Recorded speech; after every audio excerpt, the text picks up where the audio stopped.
Temperamen di sini dalam psikologi itu bukan bicara temperamen yang marah-marah emosional ya. Jadi temperamen itu sebenarnya karakter bawaan yang diturunkan secara genetik yang kemudian menjadi ciri khas seseorang. Tidak kemudian kita marah-marah, nyalahin orang tua karena kita miskin misalnya gitu kan. Oh Atau iya. nyalahin diri kita kenapa saya nggak terlahir menjadi pewaris bukan perintis gitu loh. Bayangkan Anda di dalam diri Anda membawa suatu beban, kemudian di luar ada beban lagi tambahan, kan 2 kali lipat.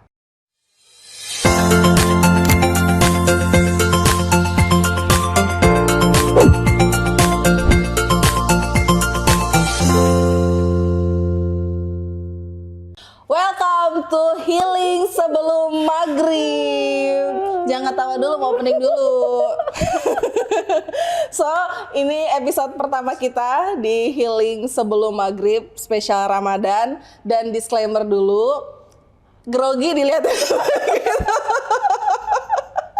Pokoknya disclaimer dulu, aku di sini sebetulnya bukan sebagai host, tapi lebih ke mewakili kalian-kalian yang ada di luar sana yang mungkin stres, depresi, anxiety atau apapun itu istilahnya, atau mungkin kalian-kalian yang ada di luar sana yang berada di posisi bingung, aku ini kenapa ya, atau aku lagi di fase apa ya, kok aku begini, kok bingung sendiri dan lain sebagainya. Jadi aku di sini ngewakilin kalian. Kalian juga bisa kirimkan cerita-cerita kalian dengan DM di Instagram @tiarahmania_official ataupun di TikTok @tiarahmania_official. Nanti akan aku bacakan dan aku tanyakan ke ahlinya, ke psikolog kita. Please welcome Tia Ramadan. Bukan ya? Salah. Tia Ramania, si psikolog.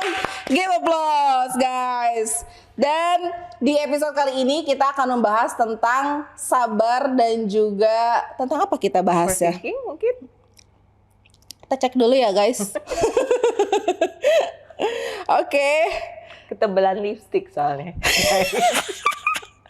Kalau orang stres itu kan nggak peduli penampilan, Mbak. Iya. Aku peduli banget dong. Iyalah, apa kata dia aja, nggak apa-apa, kita dengarkan ya. So episode kali ini kita akan bahas tentang sabar itu dilatih atau bawaan. Oke. Gitu. Karena banyak orang yang biasanya kayak gini ngomongnya, aku tuh nggak bisa sabar karena aku emang orangnya kayak gini. Gitu. Oke, so pertanyaannya, apakah sabar itu sifat bawaan atau hasil pembelajaran? Oke. Jadi dalam psikologi memang kita tahu ada yang bawaan atau pembelajaran. Jadi manusia kan unik tuh. Manusia kan unik ya, geng. Jadi kalau bicara dia pembelajaran, apakah sifat kita bisa dibentuk? Bisa aja. Iya. Ketika kita kemudian bicara sabar itu dibentuk atau dipelajari, maka itu bicara tentang bagaimana kita bikin kondisi diri kita itu punya regulasi diri yang baik, juga regulasi emosi yang juga baik. Nah, bicara regulasi diri itu bicara tentang bagaimana kita mengontrol impuls gitu, dorongan untuk segera, dorongan untuk saat itu juga instan. Nah, puasa, nah kan ini kan kebetulan bulan Ramadan.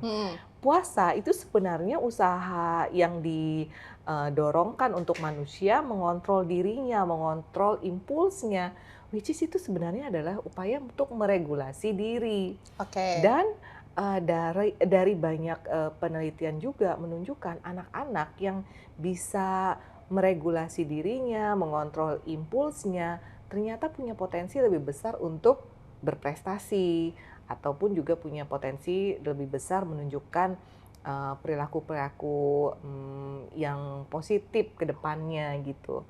Nah, dari puasa ini ketika kita diminta untuk menahan nafsu makan kita, kemudian menahan diri kita dari perilaku-perilaku yang ibaratnya quote and quote jahat gitu, tidak baik, itu sebenarnya upaya untuk mengajak manusia belajar mengontrol impuls dalam dirinya.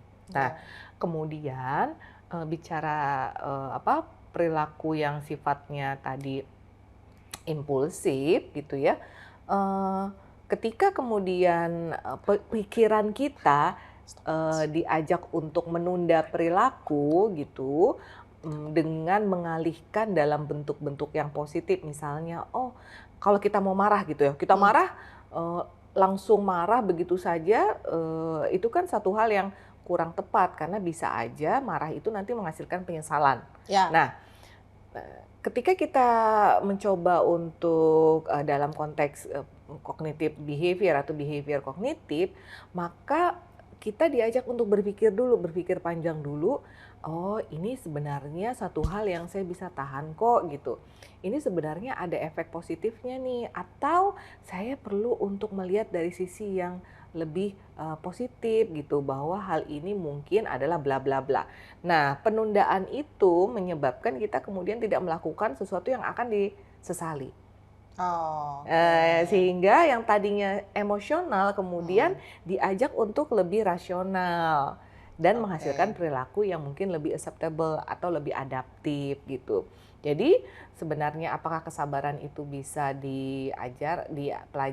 Sangat mungkin, bisa sekali gitu. Dan itu akan membantu kita mengontrol impuls dalam diri, regulasi diri, termasuk regulasi emosi yang menyebabkan perilaku kita lebih adaptif, lebih diterima dalam lingkungan, dan kalau dalam konteks lebih jauh bisa menghasilkan banyak prestasi-prestasi Jadi kalau gitu. orang sabar dalam puasa itu ada jedanya ya? Ada Ada jeda jedanya, untuk dia menahan menahan diri reaksinya. dan Ah, betul, dan membuat dia berpikir dulu sebelum mengambil tindakan oke. gitu. Ini nggak sih ada kalau faktor genetik ada nggak sih yang bisa membuat orang itu emang turunannya orangnya sabar-sabar Iya, gitu? karena gini, individu itu kan juga punya sifat bawaan yang namanya temperamen. Nah, konteks Hmm. temperamen di sini dalam psikologi itu bukan bicara temperamen yang marah-marah emosional ya. Punya gua guys. Konte Jadi temperamen itu sebenarnya karakter bawaan yang diturunkan secara genetik yang kemudian menjadi ciri khas seseorang. Makanya kan kenapa kalau kita ngelihat bayi gitu ya yang baru dilahirkan, kok ada yang anteng gitu atau kategorinya Hmm. easy child, Oh, ada ada yang yang nangis, cranky, ngereok, nah belum ada apa yang langsung sensitif ngevlog. tuh. Ada deh ya lo. Itu tuh, difficult child gitu. Ah, Atau ada anak yang ini kok angetnya, baru belakangan gitu atau kategorinya slow to warm up child gitu. Nah ini oh, genetik, bawaan gitu. oke. Sehingga dia kemudian muncul sebagai individu dengan karakteristik tertentu. Tapi kemudian kita menyerahkan 100% pada genetik aja enggak juga. Bisa kok dibentuk, bisa kok dipelajarin gitu. Ya buktinya puasa ini kan sebenarnya kita lagi diajarin tuh untuk ayo dong kamu lebih sabar kek, dengan regulasi diri kek, berpikir dulu sebelum bertindak kek, kayak gitu. Oke. So apa yang harus dilakukan orang tua, parent untuk melatih sabarnya anak? Jadi contoh dulu. Oh, Nah gitu, oke. karena kan kalau anak itu yang pertama dilihat modelnya kan orang tua gitu. Apalagi kalau kita satu rumah sama anak, memang sehari-hari bersama dengan anak dan kita mengasuh anak, berarti kita dulu harus jadi model. Gimana ketika menghadapi sesuatu, kitanya meregulasi diri kita. Sebagai orang tua ketika kita mampu melakukan regulasi diri, maka anak pun belajar dari cara kita melakukan regulasi diri, gitu. Terutama anak-anak kan. Hmm. Lain halnya kalau udah dewasa. Kalau Hmm. udah dewasa kan mereka dengan segala kemampuan kognitif otaknya yang berkembang baik, tentu dia bisa pakai cara dan pengetahuan yang beragam ya Hmm. untuk melakukan upaya regulasi diri sendiri. Tapi ketika dari anak, yang mana itu akan sangat bagus kalau dia sudah mampu regulasi diri dengan mencontoh orang tuanya, maka itu bekal yang luar biasa, memudahkan dia ketika dewasa nanti menghadapi kehidupan yang bukan mudah juga gitu, yang mungkin penuh cobaan kayak gitu. Nah, Oke. selain ngasih contoh, maka pengasuhannya tuh juga harus yang memang mendorong anak itu untuk bersabar gitu. Seperti Hmm. kalau anaknya misalnya ketika anak itu pengen sesuatu, tidak serta-merta kemudian diberi gitu. Kamu berprestasi dulu ya, baru nanti kamu akan dikasih sesuatu. Nah Oh, itu kan oke. sebenarnya ngajak anak untuk menahan diri, sabar juga itu. Itu dia Ya, belajar puasa 30 hari ya, nanti Lebaran dikasih mobil Honda misalkan. Ampun kita juga mau itu kan. Tapi ingat juga ya karena anak itu punya kesabaran yang pendek, Mm-mm. maka tekniknya juga jangan lama-lama juga gitu. Oh, Jadi nge-rewardnya itu mungkin hari ini dia satu hari ini dia puasa dikasih reward gitu ya, oke. entah itu makanan kesukaannya dia gitu. Terus nanti besok rewardnya lebih besar lagi kalau dia 3 hari berturut-turut puasa kayak gitu. Emas Nah satu itu kan, kilo gitu. aduh, harga emas sekarang naik ya. Ayo. Pengen kan? Emang ya nih anak bener-bener gitu. Oke. Ya jadi gitu. Kalau Oke. anak-anak sih sebenarnya rewardnya juga nggak aneh-aneh. Ya, Kecuali anak yang aneh sih gitu. ya, saya mengakui. Kamu kan bukan anak lagi. Iya mungkin pada saat itu ya kan waktu masih kecil. Kamu Rijal masih anak kecil dikasih reward apa? Kalau puasa? Di persennya lebih banyak. Oh iya, persen, di betul, persen di lebih banyak. Di persen. persen tuh maksudnya dikasih ini ya, Iya, kan? iya, apa tuh love ya? Hmm. Oke, apakah sabar itu selalu diartikan diam, menerima gitu Oh aja? enggak, tentu tidak. Kan kalau kita bicara sabar itu sebenarnya upaya untuk mengontrol impuls, ya kan? Betul menahan diri, tapi dalam upaya untuk mencapai sesuatu yang diharapkan, gitu. Sabar. Kalau kemudian kita diam saja kan berarti tidak melakukan sesuatu untuk mencapai harapan kita, kan kayak gitu. Seperti misalnya tadi pengen mobil gitu kan, pengen mobil, mungkin kita harus, wah kayaknya untuk saat ini gaji kita nggak cukup nih gitu. Berarti apa strategi yang bisa dilakukan nih? Mungkin kita tidak bisa 1 bulan ini baru mendapatkan mobil. Mungkin memang harus tahun depan gitu. Nah, sabar di sini adalah tetap dengan target yang kita, tapi kemudian mencari pemecahan masalah bagaimana mengupayakannya gitu. Jadi kan Oke. nggak diem aja sebenarnya, tapi Tetap bagaimana ikhtiar, cuman tetap intinya ikhtiar, dijeda gitu bener. ya. Oke. Dan dalam konteks ini keberhasilan kita adalah ketika kita mampu menahan diri kita sambil tetap berupaya mencapai target yang kita harapkan gitu. Tidak kemudian kita marah-marah, nyalahin orang tua karena kita miskin misalnya gitu kan, Oh atau iya. nyalahin diri kita kenapa saya nggak terlahir menjadi pewaris bukan perintis gitu loh. Iya betul. Halus sekali menyindirnya saudara-saudara. Gitu ya saudara-saudara, sarangeo. Lanjut. Apakah orang dengan masa lalu yang jelek atau punya trauma itu tingkat sabarnya itu berbeda-beda atau bagaimana sebenarnya dia bisa melatih sabarnya? Nah, kan gini, sabar itu bisa genetically ketika kita membawa suatu temperamen dari lahir atau kemudian terbentuk dari pengalaman, pembelajaran. Kalau pembelajarannya bagus, tepat, dan baik, ya kemungkinan kemampuan sabar kita juga sudah terlatih dari awal kan, dari kecil, dari dini. Sehingga ketika kita dewasa, bukan sulit buat kita untuk menampilkan kesabaran itu melalui perilaku yang tenang, perilaku yang penuh perhitungan gitu. Nah, sehingga kalau dikatakan apakah mungkin berbeda-beda, sangat mungkin. Tergantung pada pengalaman, jejak-jejak pengalaman dalam kehidupannya dan kondisi temperamen yang dibawa dia sejak lahir misalnya gitu. Apakah mungkin gini nggak sih kalau orang yang punya trauma, kalau misalkan traumanya belum disembuhkan atau belum berdamai dengan diri sendiri, kemampuan sabarnya lebih sedikit dibanding orang yang sudah menerima dirinya dan masa lalunya gitu, atau bagaimana? Iya, mungkin lakukan penelitian sebelumnya ya terkait hal tersebut, tapi secara logika mereka yang sedang sibuk dengan dirinya, maka tentu dia mengabaikan hal-hal di luar dirinya, cenderung gitu. Oke. Ya kan, sehingga berkutat gitu dengan masalahnya ya. Tapi ketika sudah selesai masalahnya kan dia lebih free, lebih bebas, sehingga ada hal-hal yang ada di luar dirinya dia bisa lebih jernih untuk menilai, kemudian juga mungkin lebih nyaman dan lebih enak ketika menghadapi kesulitan lain karena kesulitan dalam dirinya juga lebih ringan gitu. Bayangkan Anda di dalam diri Anda membawa suatu beban, kemudian di luar ada beban lagi tambahan, kan 2 kali lipat.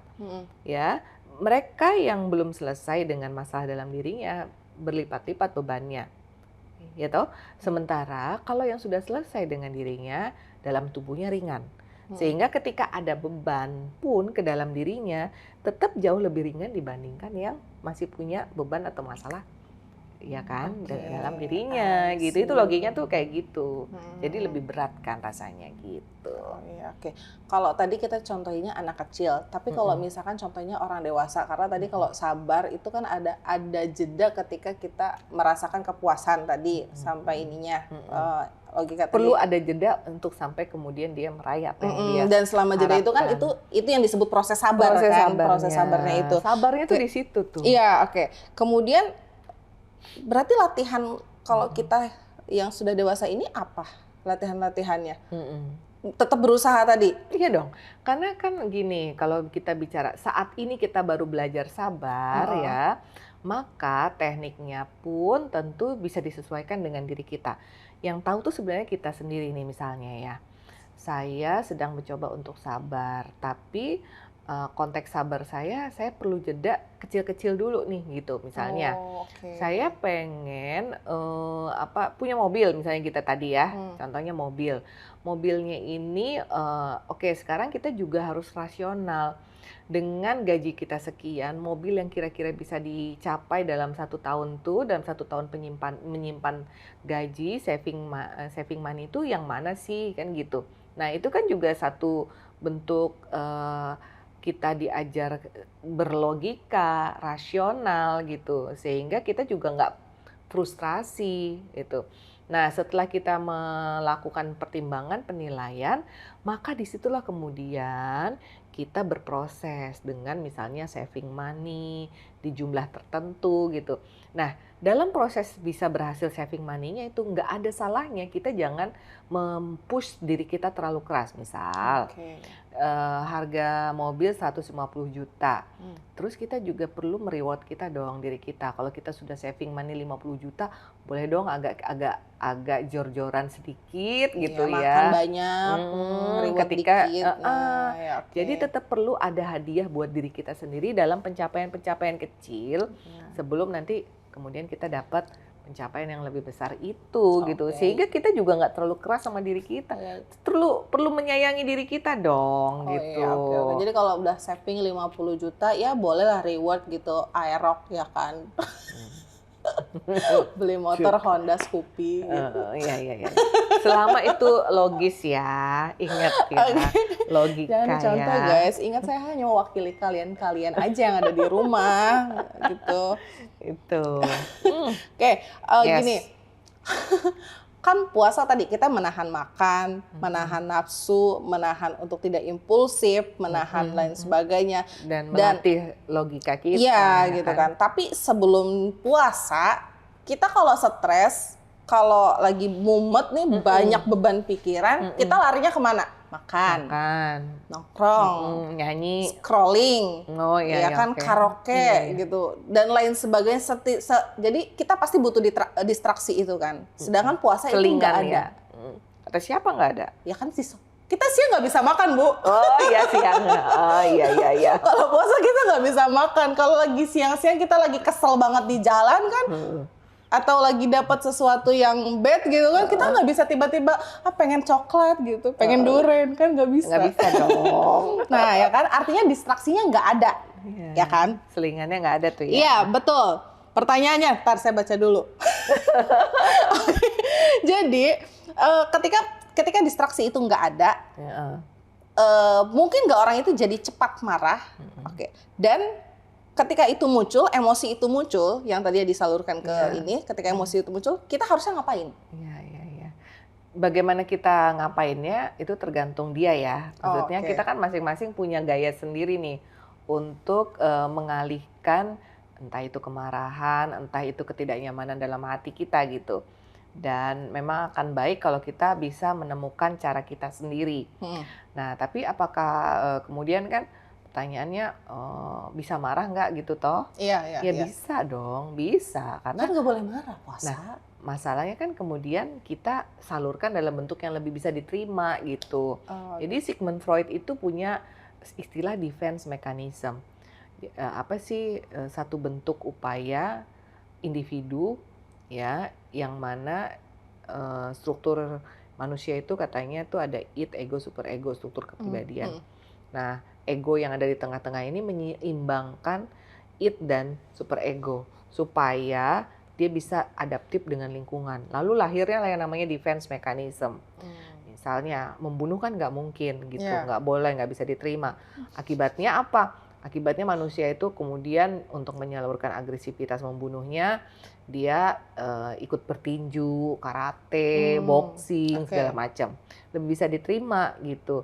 Nah, bagi Anda yang dalam kondisi marah dan sebagainya, sebenarnya kan yang kita tidak bisa diterima itu adalah ketika marahnya itu disalurkan sehingga membuat orang lain itu jadi tersakiti, ya kan, terenggut kebebasannya, haknya, gitu dan sebagainya, toh.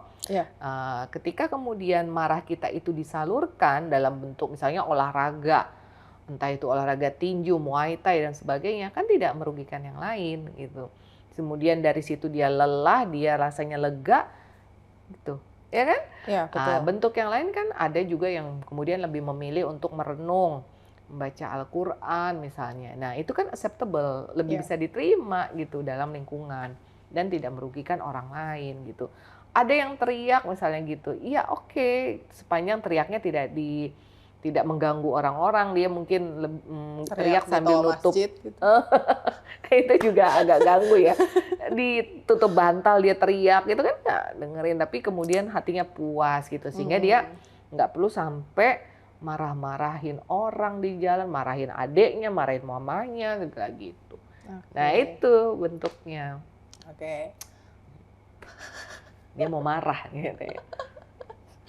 Itu hapus dulu tuh lipstik di gigi. Sengaja kayaknya, geng. Tolong MUA dong ya. Pertanyaan selanjutnya adalah di orang puasa itu kan pasti kalau gabut, aku ya itu scroll TikTok, scroll sosmed dan lain sebagainya. Dan di mana sosmed itu kan isinya yang serba instan, ya kan? Seperti Ronald gitu kan. Di usia ini udah mencapai sekian, ya kan, usia sekian udah mencapai sekian, dapat ini di usia yang belia gitu, artinya cepat iniannya gitu kan. Terus cepat iniannya apa sih? Cepat apa ya? Pencapaiannya gitu, apa sih namanya? Jawab dong, adalah pokoknya. Adalah pokoknya. Tuh, ini tandanya nggak suka apa nonton sosmed guys, nggak suka scrolling. Iya orang gue yang masukin. Seperlunya aja ya, geng. Lalu pertanyaan, kenapa media sosial itu membuat banyak orang justru nggak sabaran? Karena pertama, ketika kamu melihat media sosial yang ada di handphonemu, itu perubahannya sangat cepat.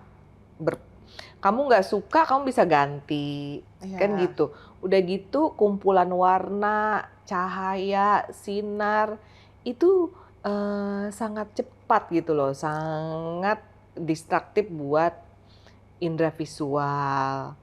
Dan kesemuanya itu sangat menstimulasi dengan intens indera kita, termasuk juga kesabaran kita, geng. Dia mau ngebersihin dong lipstiknya. Beneran. Kamera ini ya. Abis itu ya, lebih jauh lagi, ketika kita itu terus-menerus konsumsi kita dengan media sosial itu kan nggak cuma sejam 2 jam. Dan sehari, bahkan setiap hari gitu. Bayangkan kita udah setahun pegang handphone kita, dan di handphone itu media sosial kita menawarkan segala sesuatu yang kalau kita, dengan mudahnya kalau kita nggak suka itu langsung beralih. Betul. Gitu. Beda dengan kita baca buku kan. Betul. Baca buku itu bukunya lembarannya warna putih atau warna kuning gitu. Terus tulisan-tulisannya kan membosankan. Nggak bicara kontennya ya, tulisannya membosankan. Beda Iya. dengan media sosial.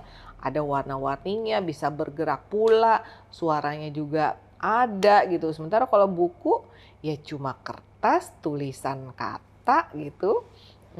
Kalau mau tahu isinya harus baca pelan-pelan gitu dari satu halaman ke halaman berikutnya. Nah, itu yang membuat kita sebenarnya tanpa sadar kita itu jadi nggak dilatih sabar oleh media sosial itu gitu. Ditambah lagi kemudian kontennya itu konten yang enak-enak aja gitu. Iya. Tidak cukup waktu kan 1 menit menunjukin proses bertahun-tahun. Tapi kemudian kita cuma dikasih tahu before after gitu. Before-nya dia miskin, after-nya dia langsung punya Oh ini, ya, punya itu. betul. Walaupun ceritanya 15 tahun kemudian saya begini, tapi kan 15 tahunnya enggak 15 tahun disingkat jadi 15 detik. 15 detik gitu. Ya, atau 1,5 millisecond. Nah, gitu. itu jadinya kenapa kemudian media sosial itu bikin kita jadi nggak sabar sih, atau jadi generasi instan lah istilahnya. Ya karena dari lahir teman-teman yang Gen Z ataupun Alpha sekarang, itu terlatihnya dari awal tuh udah terlatih yang cepet-cepet itu tadi gitu. Jadilah kemudian kita disebut, teman-teman tuh disebut nggak bisa menghargai proses gitu ya. Dan saat ini kita dorong mereka, kita harus dorong tuh bahwa ayo berproses deh, berproses tuh gitu. Nggak semuanya itu bisa serta-merta seperti membalikan telapak tangan gitu. Oke. Pertanyaan selanjutnya, ini pertanyaan banyak orang sebenarnya. Aku yakin kalian juga pasti mempertanyakan ini. Sebenarnya sabar itu ada batasnya nggak sih? Menurut kacamata psikologi itu seperti apa? Kalau kita mau membatasi bisa, tapi pakailah logika aja, pakai logika. Jadi sabar tuh menurut saya sebenarnya proses kita kan untuk mencapai sesuatu dengan upaya meregulasi diri kita, menunda sesuatu. Sebenarnya batasnya itu adalah pada pencapaiannya gitu. Jadi kita dengan segala rasionalitas kita tuh bisa mentolerir sesuatu itu sampai mana gitu. Contoh, ketika saya akan mendorong diri saya 1 tahun ini untuk mendapatkan mobil seharga 150 juta misalnya gitu. Nah, ya udah berarti batasan kita tuh 150 juta mobil uang, kita harus ngumpulin 150 juta untuk mobil ini. Tapi ketika kemudian sudah 1 tahun belum dapat juga, maka kita bisa switch. Berarti oke deh, saya cuma punya uang 100 juta nih. Either saya tetap beli mobil itu, tapi dengan cara cicil kemudian, dengan bunga yang gede, ya, dengan DP yang gede, atau saya cari mobil lain dengan harga 100 juta. Nah, jadi batasan itu adalah pada result menurut saya. Gitu batasan waktu result gitu. Oke. Nah, kalau di bulan puasa kita dipaksa sabar, dipaksa ya berarti kan, karena puasa itu kan melatih kita tadi gitu kan. Dengan itu Nah, iya, jadi kan mau tidak mau terbentuk kebiasaan pastinya dalam kurun waktu 30 hari itu. Untuk bisa mempertahankan itu, bagaimana? Iya, kita lakukan usaha, nggak bisa kemudian kita membiarkan diri kita aja gitu untuk begitu. Jadi kita juga perlu mengusahakannya sehingga kemudian jadi kebiasaan. 1 bulan berpuasa dengan dipaksa untuk sabar oleh agama kita misalnya, itu bukan berarti kemudian 1 bulan itu bisa menggantikan bertahun-tahun puluhan usia kita itu yang nggak sabar tadi. Tetap butuh diri kita itu dibantu gitu di hari-hari kemudian sesudah bulan Ramadan. Gimana dong caranya Mbak Tia gitu? Ya pertama mungkin kita juga perlu mengingat lagi nih, menggunakan logika dan rasio kita bahwa sesuatu itu manfaat nggak sih ketika kita melakukannya kayak gitu. Ya, Jadi kita kan kemudian jadi menahan diri kalau harus marah gitu. Kalau marah yang emosional, nanti saya jadi menyesal nih dengan tindakan saya. Nah, kalau gitu lebih baik saya tarik nafas dulu deh, kemudian baru daripada saya marah-marah mending saya ngomong gitu. Nah, itu kan sebenarnya kita berusaha nih untuk mempertahankan proses sabar yang sudah baik di bulan Ramadan untuk terus berlanjut gitu. Atau misalnya kita juga ngajak orang-orang di sekitar kita untuk ngingetin kita. Nah, itu kan berarti iya. mengkondisikan lingkungan supaya menunjang diri kita tetap sabar gitu. Ingetin, kita bilang ke suami misalnya, ingetin ya kalau gue lagi emosi begitu untuk sabar, untuk tidak serta-merta marah-marah kayak gitu. Nah, itu kan berarti kita juga dalam diri kita berupaya sehingga ada yang namanya internal motivation, tapi kemudian kita tahu bahwa kita juga adalah manusia yang dipengaruhi lingkungan, kita kondisikan lingkungan untuk ngingatin kita gitu. Thank you so much for this episode. Oke. Dan untuk kalian kita ingetin lagi untuk yang punya cerita-cerita atau ingin konsultasi lah, boleh apapun itu yang ingin kalian bagikan, itu akan kita bacakan di sini dan anonim, kita akan bahas pokoknya.